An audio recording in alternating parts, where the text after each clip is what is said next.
안녕하세요. 얼마 전 드디어 저를 포함한 수많은 사람들이 기다리던 그 아날로그 호러 시리즈 왈튼 파일즈의 네 번째 영상이 공개되었습니다. 2년 만에 말이죠. 그래서 말인데 이전 내용들을 기억하시나요? 사실 저는 기억이 잘 나지 않아 이전 시리즈들을 전부 돌려본 지금에서야 스크립트를 쓰기 시작하였는데, 만약 저와 같이 이전 내용들이 잘 기억이 나지 않는다면 제 채널에 업로드되어 있는 왈튼 파일즈 1부와 2부 영상을 보고 오셔야지만 이번 영상을 제대로 즐기실 수 있을 것입니다. 나는 정말 시간이 없다 하시는 분들을 위해 간단히만 요약해드리자면, 전체적인 내용은 지금 보이는 레스토랑 본즈버거에서 시작됩니다. 이는 같은 대학을 다니던 두 남성 잭 왈튼과 펠릭스 크라켄이 함께 창업한 레스토랑이며, 무슨 이유에서인지 동업자 중 한 명인 잭 왈튼은 갑작스레 행방불명이 되어버렸고, 그를 찾아 나선 아내 로즈메리는 본즈버거 레스토랑의 애니메트로닉스 로봇들 중 하나인 본에게 살해당한 뒤 양 로봇 샤의 몸에 갇히게 되었습니다. 이 애니메트로닉스 로봇 본은 로즈메리뿐만이 아닌 다른 인물들도 살해하고 다른 로봇들에 가둬놓았다는 것을 볼 수 있습니다. 이제 준비되셨나요? 그럼 지금부터는 편안한 자세를 취하시고 저와 함께 이 흥미로우면서도 공포스러운 아날로그 호러 시리즈 왈튼 파일즈의 네 번째 테이프 속으로 한번 들어가 보시죠.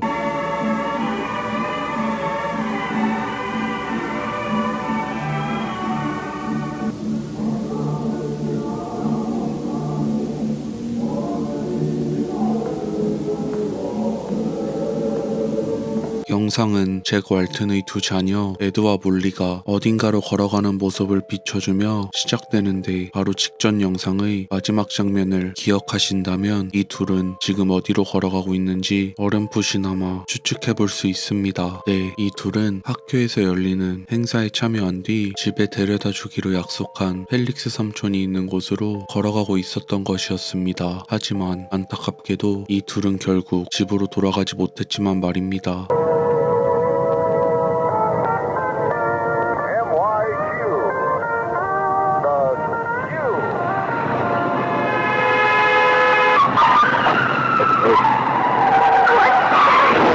네, 펠릭스는 술과 관련된 문제를 가지고 있었으며, 그로 인해 자신이 사랑하는 연인 린다를 떠나보내게 되었고, 그보다 더 안타까운 것은 잭과 로즈메리의 두 아이들의 목숨을 빼앗아 버린 것이었습니다.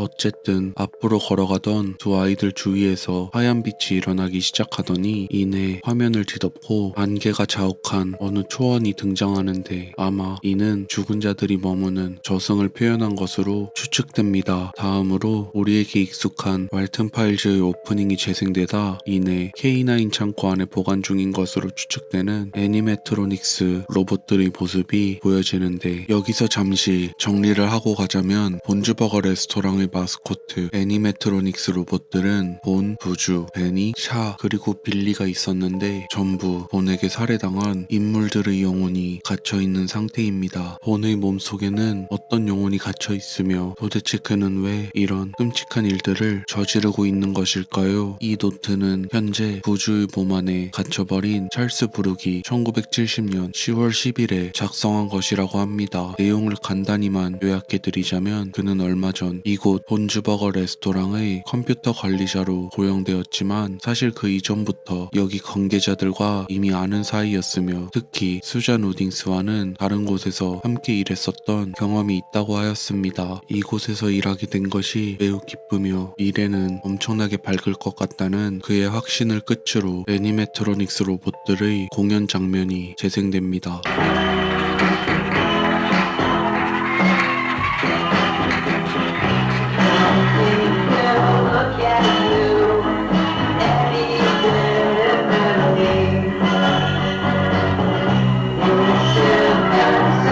이 로봇은 사이버테크사에서 최초로 개발한 프로토타입 모델이라고 합니다. 이 로봇이 없었다면 지금의 쇼스토퍼 로봇들도 세상에 나오지 못했을 것입니다. 애니메트로닉스 로봇들의 모든 외형 디자인들은 단 한 사람이 하였으며, 그 사람은 바로 로즈메리, 네, 잭 왈튼의 부인이자 현재는 샤의 몸속에 갇혀있는 그 로즈메리 왈튼이 맞습니다. 디자인이 끝난 이후 버니 스마일사는 BSI사와 기술 협약을 맺게 되었고 그곳에서 파견된 기술자 수잔 우딩스가 애니메트로닉스 로봇 개발 프로젝트의 총괄을 맡게 되었다고 합니다. 그녀는 이 로봇들의 여러가지 기능들을 넣어놓았다고 하는데 여기서 갑자기 장문의 문장이 적힌 배경이 등장합니다. 여기 이 글의 내용을 요약해드리자면 BSI사의 노만이라는 사람이 헬릭스 크라켄에게 수잔 우딩스가 일주일이 넘는 시간 동안 연락이 두절된 상태라며 걱정이 된다는 내용이었습니다. 그것도 하필 헬릭스의 회사에 파견을 간 이유였기 때문에 혹시 그녀의 행방불명에 대해 아는 것이 있냐고 물어보는데 안타깝게도 수잔은 이미 본에게 살해당했다는 것을 우리는 알고 있습니다. 다음으로 애니메트로닉스 로봇들의 추가된 기능들이 나열되는데 먼저 향상된 움직임과 사람들이 특정 질문을 할 때 그에 대한 답변, 특정 지형 안에서 스스로 움직이는 것, 마지막으로 특정 인물들의 생김새를 인식할 수 있는 기능이라 합니다. 그리고 현재는 애니메트로닉스 로봇 안에 갇혀버린 두 인물, 수잔과 찰스의 대화가 흘러나오기 시작합니다. Alright, so let me get the console working. Yeah. Alright, this is how it's supposed to go. We place the tunnel objects around the room. The animatronic is supposed to get to us without bumping it down near the tables, boxes, chairs, etc. 둘은 당시 창고에서 로봇의 기능이 제대로 작동하는지 확인하던 중, 아니 정확히는 찰스에게 기능 작동법을 설명해주고 있던 것으로 보여집니다. 저기 아래에 버니로 추정되는 로봇이 보여지는데 당시 그들이 하고 있던 테스트는 버니가 책상과 기타 장애물들에 걸려 넘어지지 않고 자신들이 있는 곳까지 무사히 도착할 수 있는지였는데 이 테스트가 성공하기 전까지 그들은 퇴근을 할 수 없는 상태라고 합니다.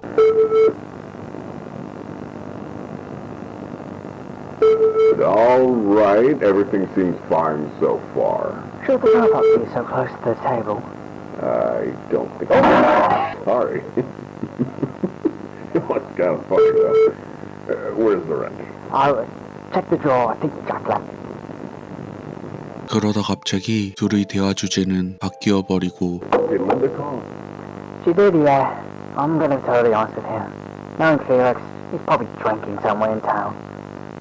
Does Jack or Rose know? Nope, I don't think Linda told him about it either. Susan, we have to tell them. 아, 이제서야 왜 잭이 헬릭스에게 자신의 아이들을 집으로 데려다 달라는 부탁을 아무런 거리낌 없이 하였는지 알 수 있었습니다. 그가 술과 관련된 문제를 가지고 있었다는 것을 전혀 알지 못했기 때문이었죠. 그의 아내 로즈메리 역시 말이죠. 헬릭스의 전 연인 린다는 아마 모두를 위해 이 사실을 숨겼던 것 같은데 오히려 이는 모두를 불행하게 만든 결과를 초래하게 되었습니다. MYQ.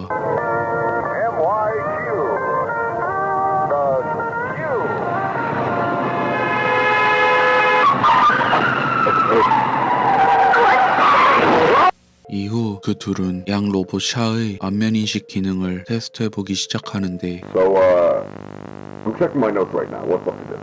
Well, Norman said we should start testing the facial tracking feature. So we're gonna have the robot walk around and see if it recognizes our faces. Oh, we checked that already. Jack brought in Molly here, and the council recognized them. Well, yeah, but we're going to do a secondary test because the console seems to have trouble detecting the faces. Oh, the test we did with Sophie. Right. Let's see how this test goes. 수잔의 말에 따르면 샤는 올리와 에드의 얼굴은 인식할 수 있지만 무슨 이유에서인지 잭의 장녀 소피의 얼굴은 인식하지 못하였다고 합니다. 셋은 전부 잭과 로즈메리의 자녀들인데 왜 소피의 얼굴만 인식하지 못하던 것일까요? 이후 수잔은 찰스에게 그의 딸 릴리는 어떻게 지내는지 안부를 묻게 되는데 How's Lily, by the way? She's fine. Spending time with her mother for the weekend.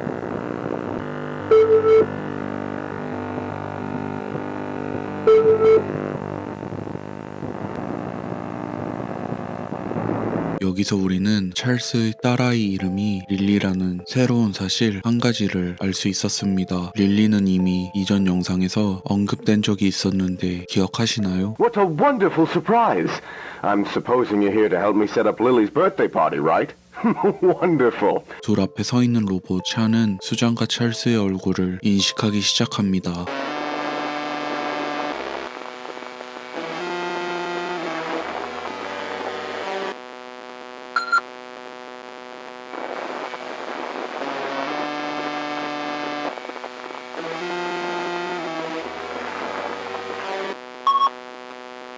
성공적으로 둘의 얼굴을 인식한 샤, 그렇게 임무를 완수한 둘은 집으로 돌아가게 됩니다. 어느 집의 현관 복도로 보이는 곳이 잠깐 비춰지더니 1974년 5월 13일 다시 대화를 나누고 있는 수잔과 찰스가 등장합니다. What does that mean? That's what I heard, man. He was drunk while driving the car? Lower your voice, alright? Look, the funeral went down some weeks ago. They didn't tell us? It was private, Charles. Only the family were there. 이 날은 이전 영상 후반부 사고가 벌어지고 얼마 지나지 않은 때임이 분명해 보입니다. Fuck. How's Jack holding up? Haven't heard of him in a long while. I barely even see him at work. You don't think Felix's story lied, don't you? The story? I think it's bullshit. I think something else happened, man. Something worse. God. So they're gone? Molly and Ed? Listen, I don't even want to think about it.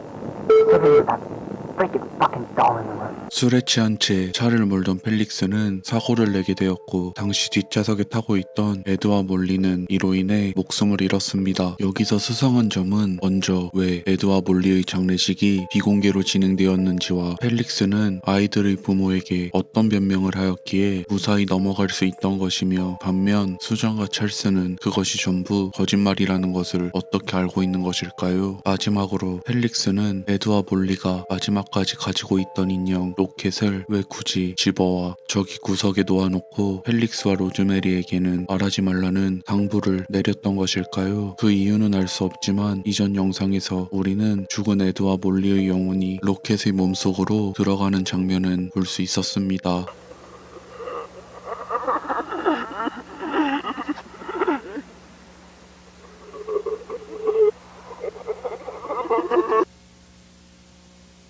이내 수잔과 찰스가 그 방에서 나가자 이상한 장면 하나가 카메라에 포착됩니다. 그건 바로 여기 구석에 놓여있던 인형 로켓이 스스로 움직이기 시작한 것이었는데, 이내 애니메트로닉 로봇 부주 앞에 멈춰선 로켓, 잠시 후 부주는 눈앞에 인형 로켓을 인식하기 시작합니다.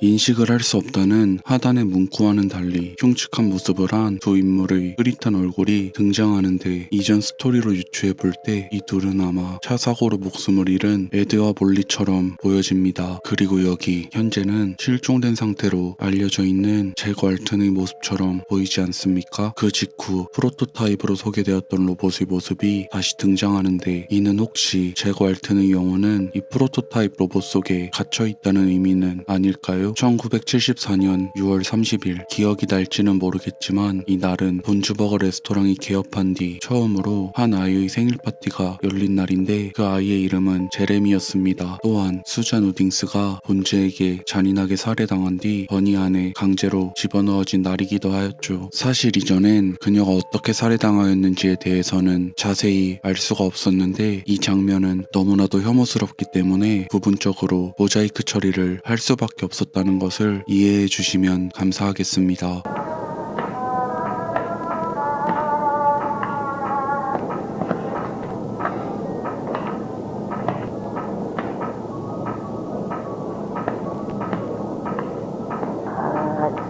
Let's see.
영상에선 이보다 한 달 전인 1974년 5월 3일 오전 12시 23분대의 장면을 보여주는데 어디론가 향하고 있는 빨간 차량이 보이고 운전자는 잭 왈튼이었음을 알 수 있습니다. 그가 향한 곳은 동업자이자 친구인 펠릭스의 집.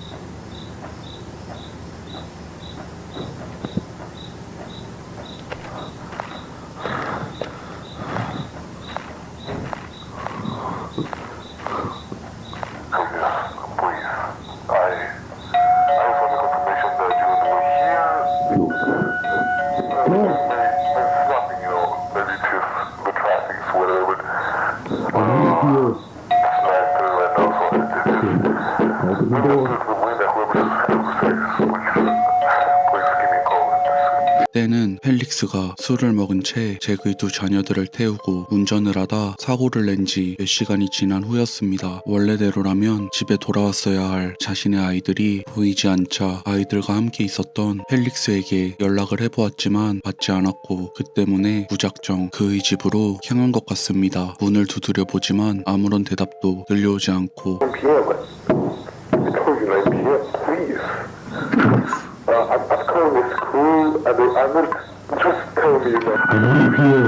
여기 영상의 자막엔 1974년 5월 3일 8시 56분이라 적혀 있습니다. 잭이 펠릭스의 집 현관문을 두드리던 때로부터 약 8시간이 지난 때 우린 멍한 상태로 앉아있는 펠릭스의 모습을 볼 수 있는데요. 여기 뒷 배경으로 볼 때 이는 집이나 건물의 실내라기보단 흙밭에 가까워 보였는데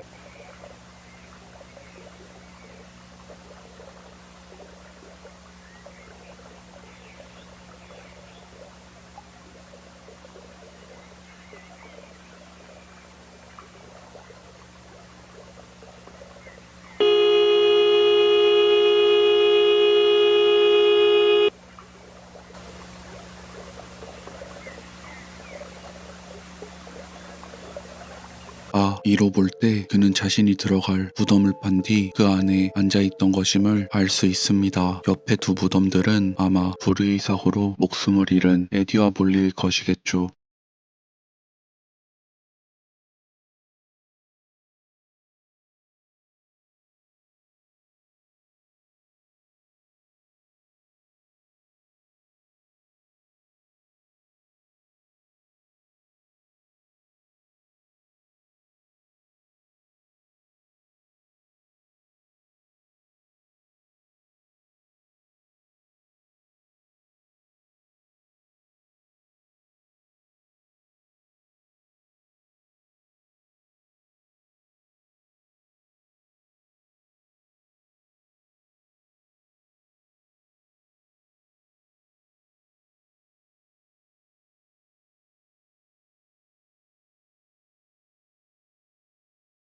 스스로 목숨을 끊으려 했던 것처럼 보이는 펠릭스. 절벽에 다다른 그는 인해 에디와 몰리의 것으로 추측되는 소지품들을 하나둘 강으로 던지기 시작합니다. 둘의 영혼이 들어가 있는 이 인형 로켓만 빼고 말이죠.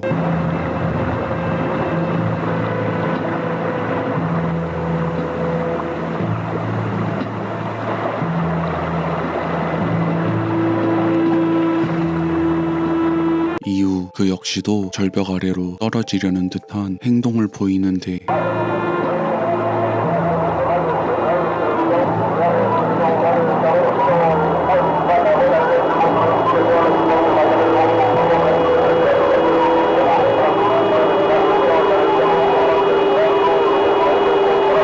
차마 죽는 것은 무서웠는지 그대로 주저앉아버리는 펠릭스.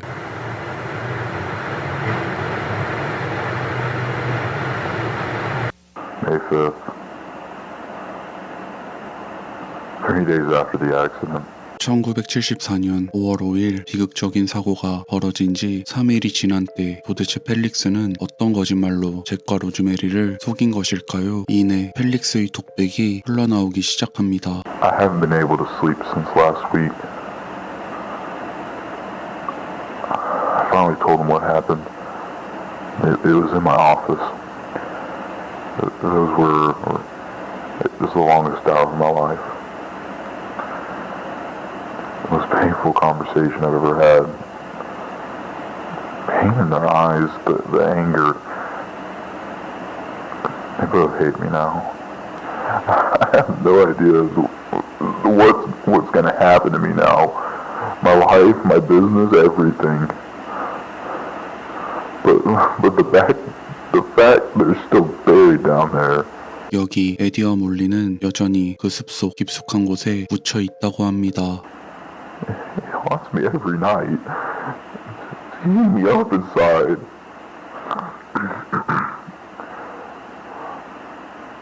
Rosemary asked about the doll. I told her that they left it at school. That was a lie. I don't know what to do with the doll. Wherever I go, there it is, and I can't get myself to get rid of it. It's like a constant reminder of this huge mistake and how there's nothing I can do to make it better. 절벽에서 던지지 않고 가져온 인형 로켓은 사실 그가 아무리 버리려 해도 계속해서 그의 주변을 맴돌고 있다 하는데 아마 여기 인형 뒤편에서 보이는 이 아이들의 원혼이 그를 따라다니기 때문이겠죠.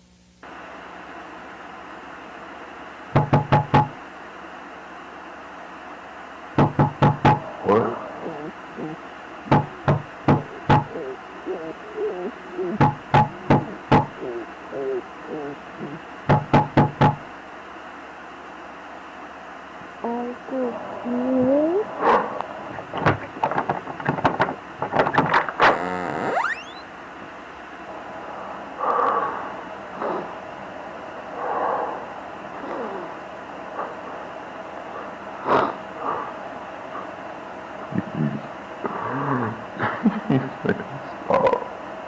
Please make it stop. I'm so sorry. Please. God, I'm so sorry. 그리고 다시 영상은 수잔 우딩스가 본주에게 공격당하던 때를 보여줍니다. 이번엔 구석에 놓여있는 로켓, 즉 에디와 몰리의 시점에서 말이죠.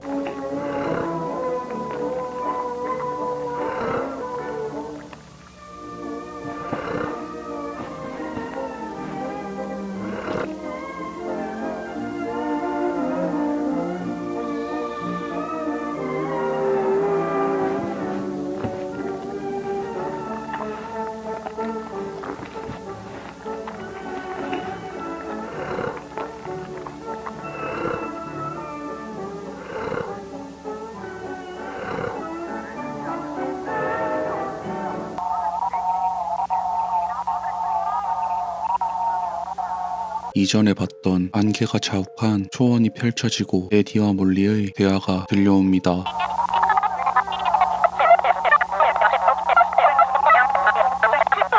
대화로 볼 때 이는 수잔이 본에게 살해당한 직후임을 알 수 있는데 그들은 수잔도 자신들이 현재 와 있는 이 초원, 아마 이승과 저승 사이의 이곳에 와 있다는 것을 알고 있는 듯 보여지는데 어떻게 아는 것일까요?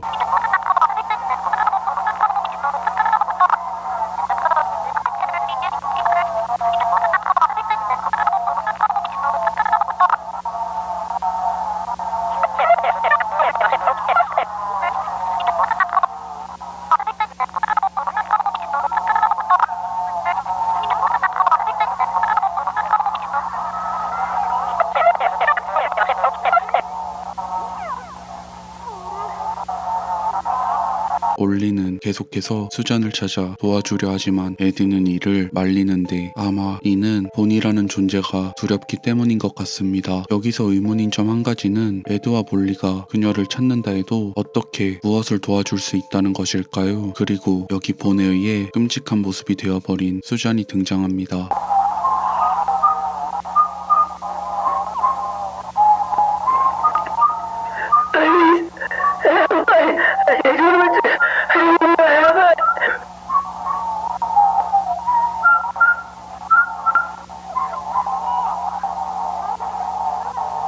I can hear you, Susan.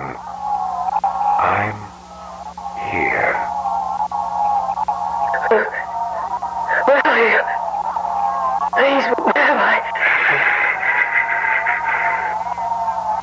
Don't you worry. You're in safe hands, Susan. Welcome to Wonderland, your new home. Isn't it beautiful? And I Dead? No. Not yet, at least. Your heart is still beating, but your body is now functionless. Out there, you're slowly suffocating, but here, you're safe. The spirit doesn't pass on quite as fast as the body does. I would know. 안타깝게도 에드와 볼리 이전에 누군가 그녀를 찾아오는데 Pleasure to meet you. My name is Bond. 네, 본이었습니다. 그는 자신을 그저 본이라고만 소개하는데 이는 자신의 본명을 감추기 위함일 수도 혹은 정말 그는 어쩌면 그 누구의 영혼도 들어간 존재가 아닌 본 그 자체일지도 모른다는 생각이 들었습니다. I've had my eye on you. I know you very well, my friend. I know you like to fix things, isn't that right? Well, so do I. Wouldn't you like me to fix you? What are you talking about? Perhaps I could help you. Here, a gift. Take a look inside. 수잔을 향해 선물을 건네는데 그 안에는 애니메트로닉스 로봇 버니의 마스크가 들어있었고 이것은 너의 새로운 몸이 될 것이라는 본의 섬뜩한 대사가 들려옵니다. Become your new body. 여기서 과거 자신도 이런 선택을 해야 할 당시에 두려웠다는 본의 대사를 들을 수 있는데 I know you're scared. I was too. But everything will be okay. 그는 분명 이전 우리와 같은 인간들 중 하나였다는 것을 알 수 있겠습니다. 그리고 안타깝게도 겁에 질린 수잔은 자신의 영혼이라도 지키기 위해 본의 제안을 받아들이게 되는데 본은 왜 특정 인물들을 살해하고 이들의 영혼을 로봇 안에 가둬놓는 것일까요? 또한 인간이었을 때 본은 누구였던 것일까요? 마지막으로 여기 이 둘 에드와 몰리는 어떻게 스스로 인형 속에 들어갈 수 있었던 것이며 직접적으로 본과 연결고리가 없지만 어째서 본을 두려워하는 것일까요? 혹시 본은 펠릭스가 아닐까요?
에드는 몰리에게 우린 여기서 반드시 기다려야만 해 라는 말을 하는데 무엇을 누구를 기다려야 한다는 것인지 오히려 더 많은 의문들만 들게 만들었습니다. 그렇게 이번 영상은 끝이 나게 되는데 여러분은 이번 영상을 보고 어떤 것들을 알아내셨나요? 혹시 제가 찾아내지 못한 것들을 찾으셨나요? 여러분의 의견 혹은 생각들을 댓글로 자유롭게 공유해 주시면 감사하겠습니다. 재미있게 보셨다면 좋아요와 구독 그리고 알림 설정까지 부탁드리겠습니다. 감사합니다.